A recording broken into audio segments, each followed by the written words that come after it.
Hi అందరికీ నమస్కారం. తెలుగు రాష్ట్రాలు ఎక్కడ చూసినా గేమ్ చేంజర్ ఫీవర్ అయితే నడుస్తోంది. మరికొన్ని గంటల్లో గేమ్ చేంజర్ రిలీజ్ కాబోతోంది. ఆంధ్రప్రదేశ్లో రాత్రి 1 గంటకు గేమ్ చేంజర్ పడబోతోంది. అలాగే తెలంగాణలో తెల్లవారుజామున 4 గంటల నుంచి షోస్ స్టార్ట్ అవుతున్నాయి. ఇప్పటికే అన్ని షోస్ బుక్ అయినట్టుగా చెప్తూ ఉన్నారు. ఏ నలుగురు కలిసినా గేమ్ చేంజర్ ఎలా ఉంది, గేమ్ చేంజర్ ఎలా ఉండబోతోంది, ఇదే చర్చ. రామ్ చరణ్ ఒకడా, ఇద్దరా, ముగ్గురా, ఇదే చర్చ.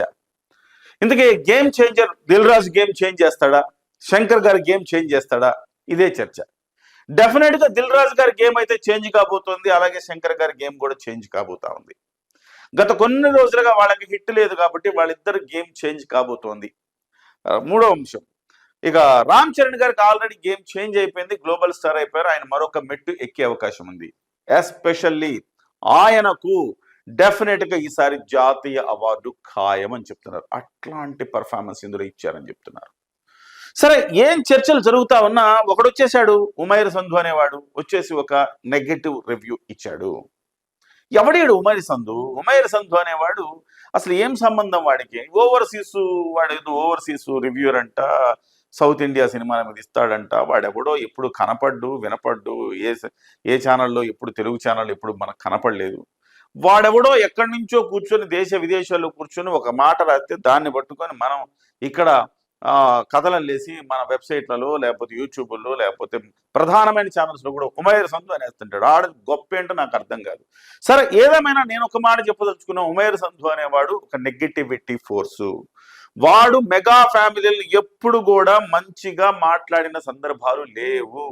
గత చరిత్ర మొత్తం తీసినా వాడి రివ్యూకు ఉన్న ఇంపార్టెన్స్ లేదు. సరే, అసలు రివ్యూ ఏందయ్యా అంటే సెన్సార్ రివ్యూ ఇవాళ మీకు చెప్పబోతున్నా. సెన్సార్ జరిగినప్పుడు అక్కడ సభ్యుల అభిప్రాయాలు, వాటి సమాహారం మీ ముందు తీసుకురాబోతున్నా. అదేంటి అంటే 3 ముక్కల్లో తేల్చేస్తా గేమ్ చేంజర్ ఎలా ఉందో. గేమ్ చేంజర్ సినిమా కథను 3 ముక్కల్లో చెప్తా. సీజ్ ద షిప్, ఇసుక మాఫియా, హైడ్రా, ఈ 3 అంశాల ఆధారంగా సినిమా మొత్తం కూడా జరిగింది. ఇది ఒక్క మాటలో చెప్పాలంటే పవన్ కళ్యాణ్ క్యారెక్టర్ కనబడుతుంది రామ్ చరణ్ లో. రామ్ చరణ్ గారు ఆయన ఏ క్యారెక్టర్ పోషించిన అందులో అంతరాత్మ, అందులో ఆత్మ పవన్ కళ్యాణ్ గారి క్యారెక్టరైజేషన్ ఉంటది. నిజాయితీ, నీతి, నిజాయితీ, ఆయన విలువలు, ప్రజల పట్ల ఆయనకున్న ప్రేమ, బాధ్యత, వాత్సల్యం, ఇవన్నీ కూడా ప్రతి దశలోనూ ఆ క్యారెక్టర్లో కనపడతాయంటున్నారు. ఒక మాటలో చెప్పాలంటే పవన్ కళ్యాణ్ దృష్టిలో ఉంచుకొని ఈసారి గేమ్ చేంజర్ తీశారు. ఒకే ఒక్కటి సినిమా తీసినప్పుడు చంద్రబాబు నాయుడు గారిని దృష్టిలో పెట్టుకుని ఒకే ఒక్కటి సినిమా తీస్తే, ఇవాళ గేమ్ చేంజరు పవన్ కళ్యాణ్ గారిని దృష్టిలో పెట్టుకుని గేమ్ చేంజర్ తీశారని చెప్పాలి. So game changer first half ఎలా ఉంది? ఎక్సలెంట్, సూపర్ హిట్ అని చెప్తున్నారు. సెకండ్ హాఫ్కి వెళ్ళేటప్పటికే పీక్స్ అంటున్నారు, బ్లాక్ బస్టర్ అంటున్నారు. ముఖ్యంగా ఫ్లాష్ బ్యాక్ ఎపిసోడ్లో రామ్ చరణ్ పర్ఫార్మెన్స్ కట్టి పడేస్తుంది. సో ఆయనకు మరొకసారి జాతీయ అవార్డు ఆయన్ను వరించే అవకాశం కనబడుతోంది. రంగస్థలంలో ఏదైతే రాలేదు, ఏదైతే కోల్పోయారు, అవకాశం ఉండి, అర్హత ఉండి, రాజకీయాల వల్ల రంగస్థలంలో ఆయన అవార్డు తెచ్చుకోలేకపోయాడు. కానీ ఈసారి గేమ్ చేంజర్ ద్వారా గేమ్ అయితే చేంజ్ అవుద్ది, అవార్డు గేమ్ అంటున్నారు. సో మొత్తం మీద అయితే second half block buster, first half excellent. ఇకపోతే ఇందులో మైనస్లు ఏంటి, ప్లస్లు ఏంటి? మైనస్ చాలా కాలంగా మనం మాట్లాడుకుంటున్నాము. ఈ అబ్బాయి మైనస్, తమను పాటలు మైనస్. కానీ అదే మైనస్ సినిమాలో చూస్తే ప్లస్ అంట. వినటానికి మైనస్ అంట, సినిమాలో చూస్తే మాత్రం ప్లస్ అంట. కానీ అదే సమయంలో తమను బ్యాక్గ్రౌండ్ స్కోర్ మాత్రం ఎర్రగా తీశాడని చెప్తున్నారు. ఆ బ్యాక్గ్రౌండ్ స్కోరు, ఎలివేషన్ స్కోరు అద్భుతంగా వచ్చాయని చెప్తున్నారు.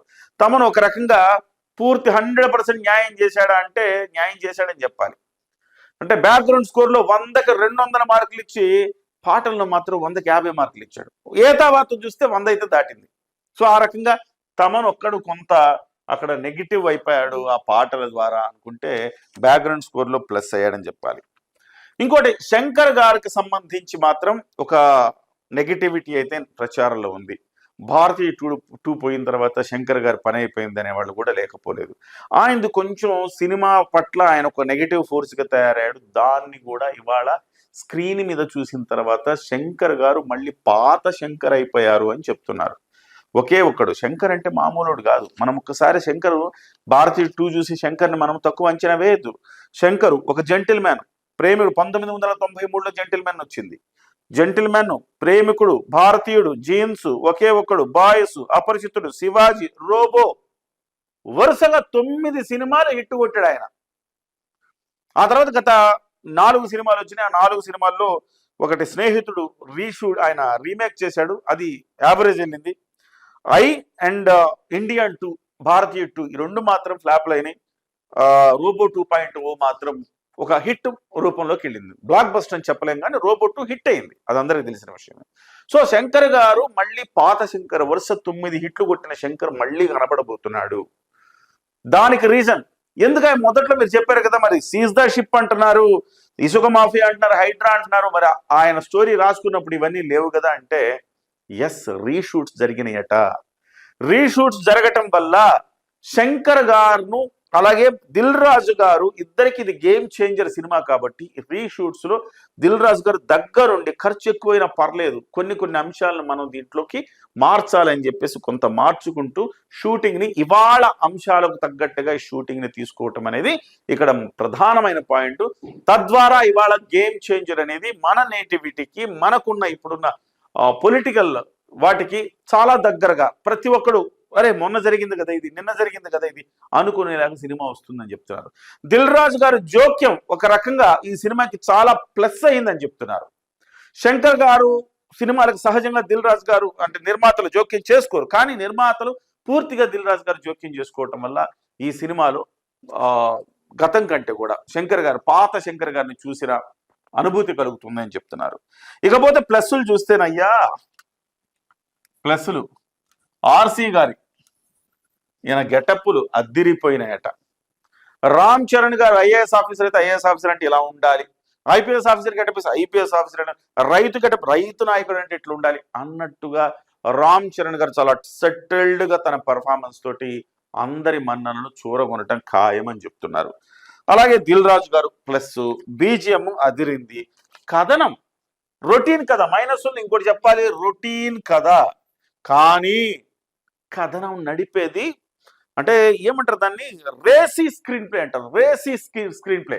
ఆ రకంగా రేసీ స్క్రీన్ ప్లే చేయటం ద్వారా ఇవాళ మనం అలా చూడంగానే 2 గంటల 45 నిమిషాలు అయిపోద్ది, అంత ఫాస్ట్గా స్క్రీన్ ప్లే నడిపాడు అని చెప్తున్నారు. సో ఇది ఖచ్చితంగా మరి స్క్రీన్ ప్లేనే మనకి శంకర్ గారికి ప్రధాన ఆయువు పట్టు. ప్రతి సినిమాలో ఆ స్క్రీన్ ప్లేలో కొంత వెనకబడ్డం వల్లనే గత 2-3 సినిమాలు ఫ్లాప్ అయినాయి. ఈసారి స్క్రీన్ ప్లే చాలా బాగుంది అంటున్నారు, అదే ఈ సినిమాకి విజయం తెచ్చిపెడుతుంది అంటున్నారు. ఏదేమైనా సినిమా మాత్రం గూస్ బంప్స్, బ్లాక్ బస్టర్ అవ్వటం ఖాయం అంటున్నారు.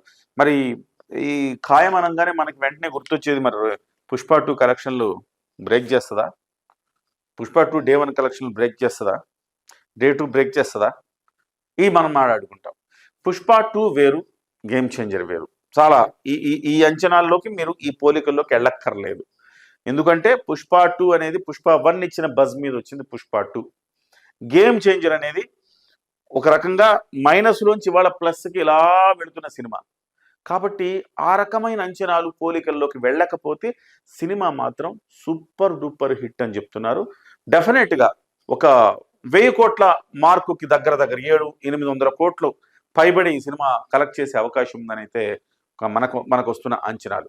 మరి చూద్దాం ఏ రకంగా ఉండబోతోంది. ముఖ్యంగా జన సైనికులకు ఇదొక ఫీస్ట్, కనుల విందు అని చెప్తున్నారు.